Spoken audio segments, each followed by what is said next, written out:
നമ്മളിതാ ബീച്ചിൽ പോവാൻ പോവുകയാണ്. അതെ ഗൈസ്, അപ്പോൾ അതേ നമ്മളെല്ലാവരും കൂടെ ബീച്ചിലേക്ക് പോവാണ്. കോവളം ബീച്ചിലേക്കാണ് പോണത്. ആയുഷും അശ്വതിയും അവരെല്ലാവരും ഫാമിലി ആയിട്ടുണ്ട്. പിന്നെ വെക്കേഷനായിട്ട് നമ്മളെ രുക്കു നിൽക്കാൻ വേണ്ടിയിട്ട് വന്നിട്ടുണ്ടായിരുന്നു. വണ്ടി കിടന്ന് പാട്ടൊക്കെ ഇട്ട് നമ്മൾ ഡാൻസ് കളിച്ച് എൻജോയ് ചെയ്താണ് പോകുന്നത്. സൺഡേ ആണ് പോയത്. അപ്പം തിരക്കുണ്ടാവും എന്ന് അറിയാമെങ്കിൽ കൂടി ഇത്രയും തിരക്കുണ്ടാവുമെന്ന് പ്രതീക്ഷിച്ചില്ല. അത്യാവശ്യം നല്ല തിരക്കുണ്ടായിരുന്നു. ഫുൾ തിരക്കായിരുന്നു.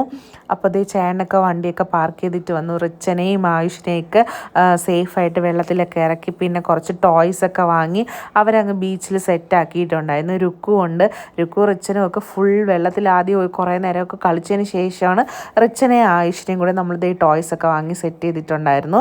പിന്നെ അശ്വചേച്ചി ഇറങ്ങണില്ല എന്ന് പറഞ്ഞെങ്കിൽ എൻ്റെ നിർബന്ധത്തിൽ പിടിച്ചിറക്കുന്നുണ്ട്. ചൂട് സമയമായതുകൊണ്ട് ജസ്റ്റ് ഒന്ന് റിലാക്സേഷൻ എന്നുള്ള രീതിയിലാണ് നമ്മൾ ബീച്ചിലേക്ക് ഇറങ്ങിയത്. ഫുൾ ഓണായിരുന്നു. അങ്ങനെ അവസാനം വെള്ളത്തിലൊക്കെ ഇറക്കി ഫുള്ള് കുളിപ്പിച്ച് നനഞ്ഞ് അങ്ങനെ കയറിയിട്ടുണ്ട്. പിന്നെ അതിന് ശേഷം ഒരു ചായയൊക്കെ കുടിച്ചിട്ടാണ് നമ്മൾ വീട്ടിലേക്ക്